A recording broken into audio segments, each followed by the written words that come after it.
না না না, আমি টাকা লাগবো না। আমার তো টাকা মাসে মাসে দিয়ে দেয়, আমাকে অনেক এগুলি পড়াতে হবে। তো পড়াও।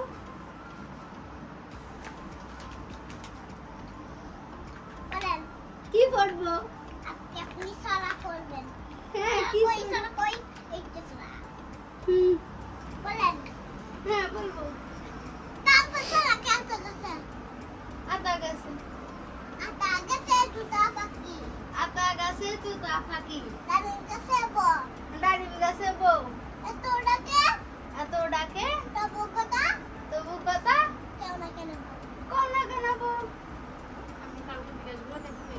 কালকে বিকাশগুলো দেখি নাই। বলা ঘুমপাড়ানি মাসি পিসি। ঘুমপাড়ানি মাসি পিসি। মোদের বাড়ি এসো। মোদের বাড়ি এসো। এক খাট নেই পালং নেই। খাট নেই পালং নেই। কোকার চোখে বসো। খোকার চোখে বসো। আমার চোখে বসে গেছে ঘুম।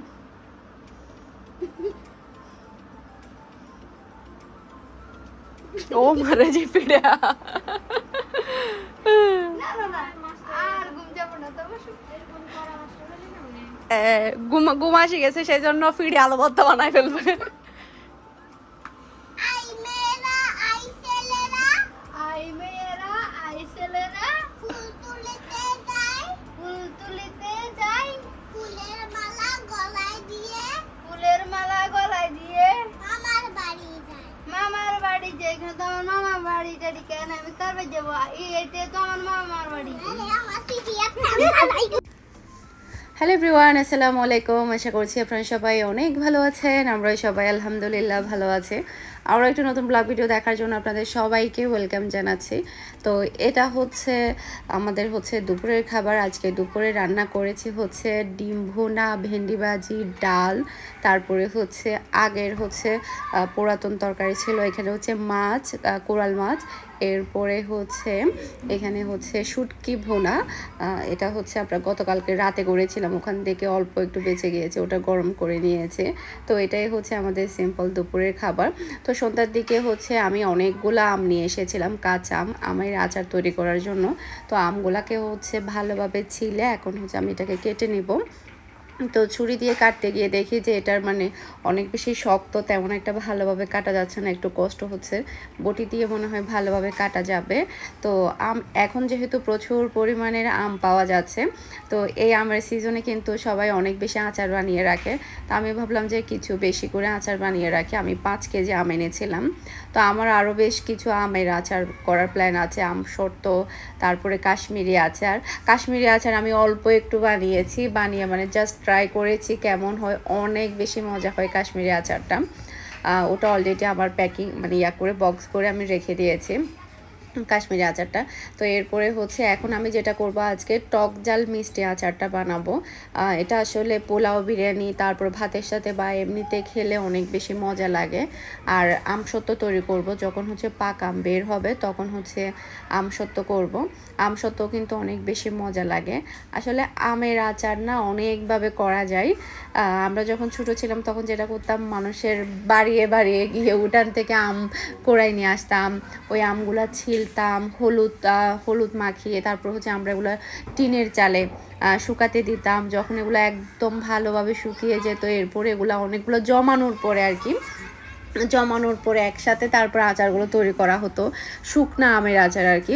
ওই আচারগুলো না বছরের পর বছর থাকতো, 1 বছর প্লাস হয়ে যেত, তারপর ভালো থাকতো।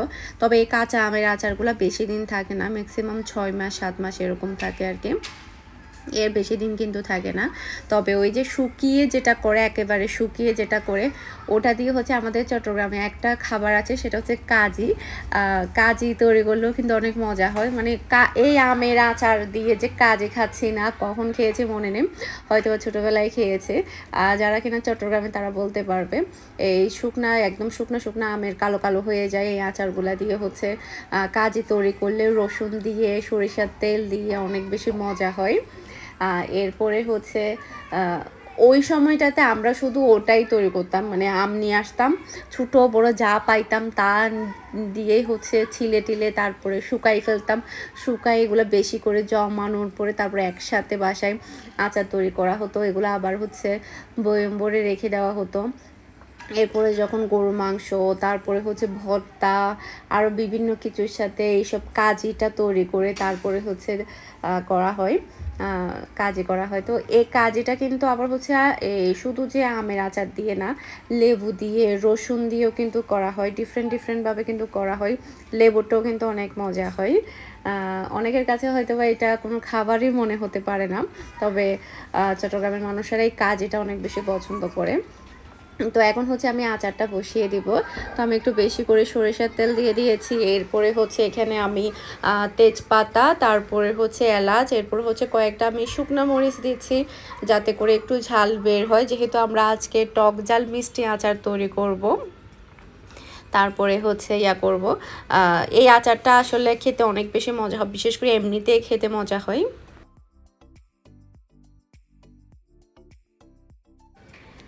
এই আচারের মধ্যে আমি গোটা রসুনও অ্যাড করব। তো এখানে হচ্ছে ম্যাক্সিমাম হচ্ছে 5 কেজি আম, তারপরে হচ্ছে আমি প্রায় হাফ কেজির থেকেও বেশি সরিষার তেল দিয়েছি। এরপরে হচ্ছে আধা কেজি আমি রসুন দিব। রসুন দিলে আমার কাছে অনেক বেশি ভালো লাগে আচারের মধ্যে, গোটা গোটা রসুনগুলো খেতেও অনেক বেশি মজা হয়। তারপরে হচ্ছে এখন তো ওয়েদার এখন একটু মানে এখন গরম, আবার হচ্ছে এখন ঠান্ডা। আমসত্ত্ব হচ্ছে আবার একটু রোদে শুকাতে হয়, রোদে শুকালে হচ্ছে আমসত্ত্বগুলো তাড়াতাড়ি ভালো হয়, আর রোদের শুকানো আচার তো এমনিতে অনেক বেশি ভালো হয়। তো এখানে হচ্ছে আমি সরিষা বাটা দিয়ে দিয়েছি। তারপরে হচ্ছে 5 ফোড়নের জন্য হচ্ছে আমি হচ্ছে রেডি একটা নিয়েছি, রেডি হচ্ছে 5 ফোড়ন যেটা পাউডার থাকে ওই পাউডারটা দিয়ে দিব। একটা পাউডার নিয়ে এসেছি আমি, ছোটো যে পাউডারগুলো থাকে ওগুলো একটা দিয়ে দিলে হয়ে যাবে, আর বেশি লাগবে না। তারপরে হচ্ছে সরিষা বাটাটা আমি একটু ভালো করে হচ্ছে ব্লেন্ড করে নিয়েছি, এখন হচ্ছে পুরোটাই দিয়ে দিচ্ছি। আর মশলাটা একটু ভালোভাবে কষাতে হবে। এরপরে হচ্ছে বাটা আদা রসুন দিব। আমি হচ্ছে জাস্ট হচ্ছে 1 চামচ কি 2 চামচের মতো দিব, খুব বেশি দিব না, জাস্ট হচ্ছে আমি 2 চামচের মতো দিয়েছি। তারপরে হচ্ছে একটু ভালোভাবে কষিয়ে নিচ্ছি এটা।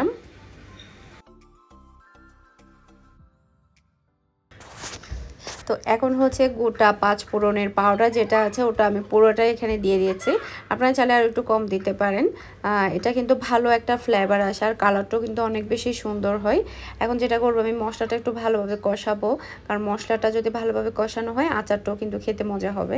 এরপরে হচ্ছে মরিচের গুঁড়া দিয়ে দিলাম আমি 2 চা চামচের মতো। তারপরে হচ্ছে হলুদের গুঁড়া দিলাম হচ্ছে জাস্ট আমি 1 চা চামচের মতো, কারণ হচ্ছে আমের মধ্যেও কিন্তু আমাদের হলুদ দেওয়া আছে। আমগুলাকে হচ্ছে কেটে আমি একটু হলুদ মাখিয়ে ফ্যানের মধ্যে হচ্ছে 2-3 ঘন্টার জন্য শুকিয়েছি। তারপরে হচ্ছে মানে রোদে থাকলে জাস্ট আপনারা আধা ঘন্টা 1 ঘন্টার জন্য শুকিয়ে নিলেই হয়ে যাবে, যেহেতু রোদ নাই। এখন দেখা যাচ্ছে কি এখন রোদ উঠলো, এখন আবার বৃষ্টি, এখন আবার মেঘ হয়ে গেল, এরকম ওয়েদার চলতেছে এখন। তারপর গরমটা কমেছে, এর কারণে অনেক বেশি ভালো লাগছে। মাঝখান দিয়ে যে পরিমাণে গরম পড়েছে সেটা আসলে নাজেহাল অবস্থা। এখন আবার একটু গরমটা কমাতে অনেক বেশি স্বস্তি ফিল হচ্ছে। তো এখানে দেখতে পাচ্ছেন আমার মশলাটা কিন্তু ভালোভাবে কষানো হচ্ছে। আচার বানাতে কিন্তু প্রচুর পরিমাণে টাইম লাগে, মানে নাড়তে নাড়তে কিন্তু আচারটা তৈরি করতে হয়, কারণ না হয় নিচে লেগে যায়, তখন একটা আবার ঝামেলা হয়ে যায়। তো সেক্ষেত্রে দেখা যায় কি অনেক বেশি সময়ও লাগে, এরপরে হচ্ছে অনেক কষ্টও হয়। তো এখানে দেখতে পাচ্ছেন মানে আচারটা প্রায় আমার হয়ে এসেছে। আমি একটু করে আমার কাছে গোটা চাইতে একটু গলিয়ে ফেললে সবচাইতে বেশি ভালো লাগে। তো আমটা একেবারে গলে গিয়েছে। তারপরে হচ্ছে এটা আবার ম্যাক্সিমাম হয়ে গিয়েছে, শুধুমাত্র হচ্ছে আমি ভিনেগার দিয়ে দেব। তারপরে হচ্ছে ঠান্ডা হওয়ার পরে হচ্ছে এটা আমি বক্স ভরে নিব। আর আচারের কালারটাও মাশাআল্লাহ অনেক সুন্দর হয়েছে। তো এখন হচ্ছে আমি চলে আসলাম শাড়ি কেনার জন্য।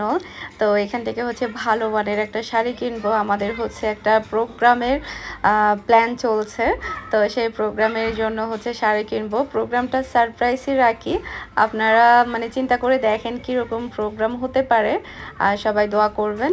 তো শাড়িটা পছন্দ করে, তো শাড়ি কিনতে আসলে যেটা হয় কি মেয়েদের হচ্ছে একটা সফট কর্নার কাজ করে, সেটা হচ্ছে শাড়ি নিয়ে। তো শাড়ি কিনতে গেলে দেখা যায় কি কালার ডিজাইন, দেখা যায় কি অনেক রকম শাড়ি বের হচ্ছে, তারপরে হচ্ছে অনেক ডিজাইনের বের হচ্ছে।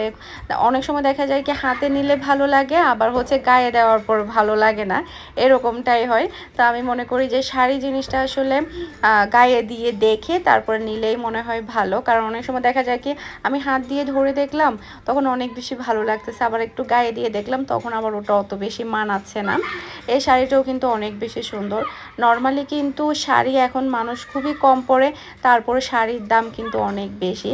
মানে যেই রকম শাড়ি আমি চাচ্ছি, যেরকম শাড়ি আমি পছন্দ করছি, সেগুলোর প্রাইস হচ্ছে প্রায় 10+ এরকম আর কি।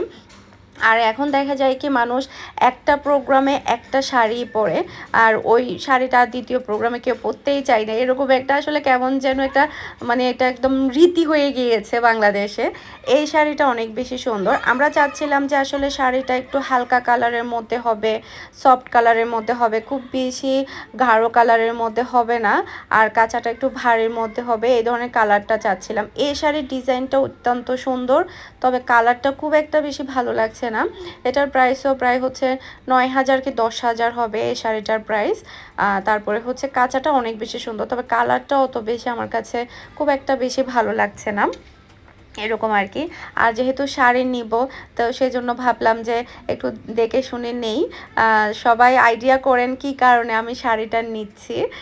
তারপরে হচ্ছে সামনে বিশাল একটা প্রোগ্রামের প্ল্যান চলছে, সবাই সাথেই থাকবেন বাংলাদেশি ওমান ব্লগারের সাথে, তাহলেই তো দেখতে পাবেন, তাই না? এরপরে হচ্ছে আরও শাড়ি দেখছিলাম। এরপরে হচ্ছে আমরা চাচ্ছিলাম যে অফ হোয়াইট কিংবা হচ্ছে হালকা বেবি পিঙ্ক কালারের শাড়ি চুজ করার জন্য। তো এরপরে হচ্ছে আমরা যেরকম শাড়ির কালারটা চাচ্ছিলাম ওই ধরনের একটা কালারের আমাদেরকে শাড়ি দেখিয়েছে। এটা হচ্ছে টিস্যুর মধ্যে, টিস্যু না এটা এটা অনেকটা সফট টিস্যুর মধ্যে। এরপরে হচ্ছে শাড়িটা হচ্ছে বেবি পিঙ্ক কালারের, একদমই হালকা একটা পিঙ্ক কালারের মধ্যে, তবে শাড়িটা অনেক বেশি গর্জিয়াস লাগছে আমার কাছে। আমি চাচ্ছিলাম যে একটু সিম্পলের মধ্যে শাড়িটা পরার জন্য। তো এই শাড়ির মধ্যে হচ্ছে আবার দুইটা কালার ছিল, একটা বেবি পিঙ্ক ছিল, একটা হচ্ছে বাঙ্গি কালার ছিল। তো বাঙ্গি কালারটা আমার কাছে ভালো লাগেনি, তো বেবি পিঙ্কটা হচ্ছে আমি একটু গায়ে দিয়ে দেখছি কেমন লাগে দেখি। শাড়িটা তো বাবারে অনেক বেশি গর্জিয়াস শাড়ি, তারপরে হচ্ছে কালারটা অনেক বেশি সুন্দর। তো মেরিন বলছে যে ওর কাছে শাড়িটা অসম্ভব ভালো লেগেছে, ও আমাকে আর কোনোটাই নিতে দিচ্ছে না বা দেখতে দিচ্ছে না, ও বারবার বলছে যে আপু তুমি এটা নাও, তোমাকে এটা বেশি ভালো লাগবে। তো আমার কাছে মনে হচ্ছে যে শাড়িটা কালার মানে গায়ের সাথে একদম মিশে যাবে, মানে তেমন একটা ভালো লাগবে না। তা আমার কাছে আবার হচ্ছে এই পাড়ওয়ালা শাড়িটা অনেক ভালো লেগেছে, তবে এটার কালারটা যদি অন্যরকম হতো তাহলে আরও বেশি ভালো লাগতো। আপনাদের কাছে কেমন শাড়ি পছন্দ আমাকে অবশ্যই জানাবেন, আর এখান থেকে কোন কোন শাড়িটা আপনাদের কাছে ভালো লাগছে সেটাও কিন্তু আমাকে জানাবেন। এই শাড়িটা দেখেন, এই শাড়িটাও কিন্তু খুবই খুবই প্রিটি আর খুবই স্ট্যান্ডার্ড শাড়ি। আর হচ্ছে দেখা যায় কি মানে এই ধরনের শাড়িগুলো পরলে না অনেক বেশি ভালো লাগে, আর মোটাও লাগে না। আমরা বিবাহিতরা দেখা যায় কি একটু শাড়ি পরলে অনেক বেশি মোটা লাগে, কাতান শাড়ি পরলে তো আর কোনো কথাই নাই, একেবারে হাতির মতো লাগে। যার কারণে শাড়িটা এমনভাবে চাচ্ছিলাম যে মানে মোটা যাতে না লাগে আর কি, যার কারণে পরে হচ্ছে আমি আবার এটা আবার হাতে নিলাম, দেখি এটা কেমন লাগে। আপনারা একটু আমাকে দেন কোন শাড়িটা নেব, কোন শাড়িটা আমাকে ভালো লাগবে। তো এই যে আমি ফাইনালি একটা শাড়ি চুজ করে ফেললাম, এই শাড়িটা আমাকে কেমন লাগছে অবশ্যই আপনারা কমেন্ট করে জানাবেন। আল্লাহ হাফেজ।